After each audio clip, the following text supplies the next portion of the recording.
সম্মানিত প্রধান অতিথি নেতৃবৃন্দ এবং আপনারা যারা খুলনা জেলার এখানে আছেন সকলকে গণসংহতি আন্দোলনের কেন্দ্রীয় কমিটির পক্ষ থেকে শুভেচ্ছা জানাই, সালাম জানাই।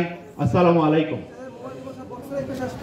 বন্ধুগণ, আপনারা ইতিমধ্যে বক্তব্য অনেকগুলো শুনেছেন এবং আপনারা নিজেরাও বলেছেন আমাদের এই আয়োজনটা হচ্ছে শুধুমাত্র বলার নয়, একই সাথে শোনা এবং শোনা এবং বলার মাধ্যমে আমাদের ভেতরে যে সম্পর্ক তৈরি হয় সেই সম্পর্কই আসলে নতুন করে বাংলাদেশ রচনার ভিত্তি।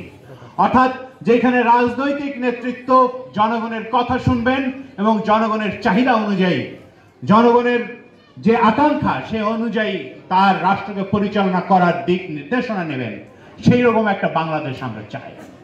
নতুন রাজনৈতিক বন্দোবস্ত মানে কেবলমাত্র শেখ হাসিনা সরে গেছে, এখন আমরা আর কয়েকটা পার্টি মিলে নতুন রাজনীতি করব, কয়েকজন মিলে রাজনীতি করব, এটাই শুধু নয়। নতুন রাজনৈতিক বন্দোবস্ত মানে হচ্ছে যে জনগণের অংশগ্রহণ আসলে কিভাবে হবে এই রাষ্ট্রে, সেইটার বন্দোবস্ত। এইখানে বাংলাদেশে আমরা দেখেছি অতীতে কি হয়েছে।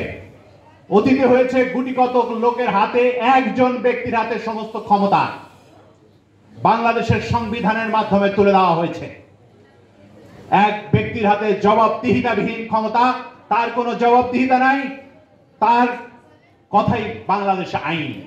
এইরকম অবস্থায় নিয়ে যাওয়া হয়েছে বাংলাদেশ।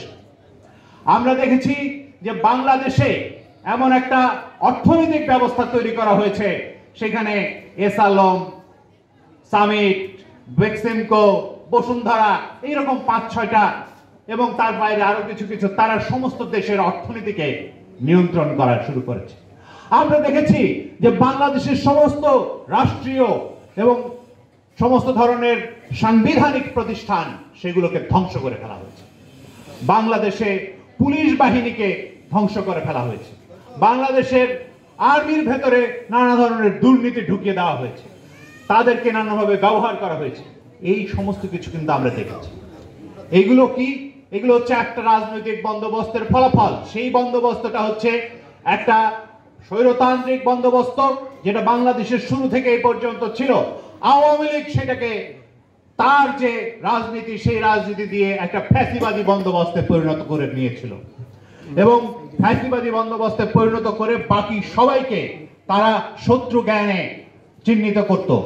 যে কেউ বিরোধিতা করবে মানে সে স্বাধীনতার বিপক্ষে, মুক্তিযুদ্ধের বিপক্ষে, এইগুলো বলে তাকে একটা সিল মারা হতো এবং সিল মেরে তার সম্পত্তি দখল, তাকে উচ্ছেদ, তাকে জেলে নেওয়া, ফাঁসি দেওয়া, সমস্ত কিছুই তারা করেছে।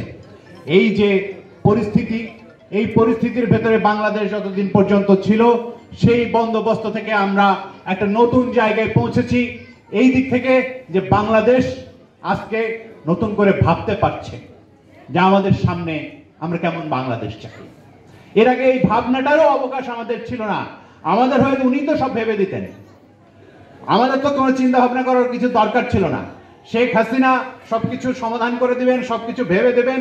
বাংলাদেশের সমস্ত 16 কোটি মানুষকে তিনি খাওয়ান এবং আরো 2,10,00,000 মানুষকে তিনি খাওয়াইতে অসুবিধা কি, এরকম নানা ধরনের কথা আমরা শুনেছি। এইগুলো থেকে আমরা এখন বের হয়েছি। বাংলাদেশের মানুষ এখন তাদের গন্তব্য নির্ধারণ করবার একটা সুযোগ তৈরি করেছে এই জুলাই অভ্যুত্থানের মাধ্যমে, অগাস্ট অভ্যুত্থানের মাধ্যমে।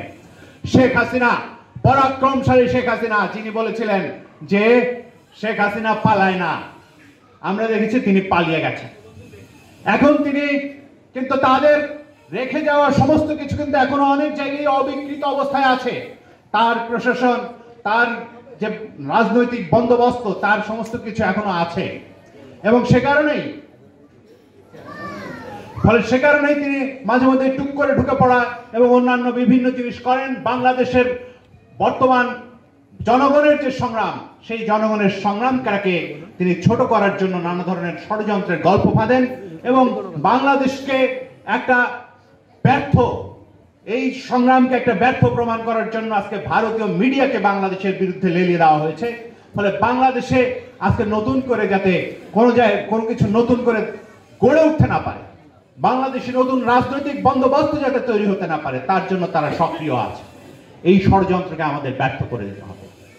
এই ষড়যন্ত্রকে ব্যর্থ করে দিতে পারে হচ্ছে আমাদের ঐক্যের শক্তি, এবং আমাদের ঐক্যের শক্তির মাধ্যমেই আমরা এটাকে প্রতিহত করতে পারি। বাংলাদেশের সমস্ত মানুষ যদি ঐক্যের শক্তিতে বলিয়ান হন, তাহলে বাংলাদেশে আমরা একটা নতুন রাজনৈতিক বন্দোবস্ত প্রতিষ্ঠা করতে পারবো, যেখানে মানুষের অধিকার প্রতিষ্ঠিত হবে, যেখানে মানুষ বিচার পাবে, যেখানে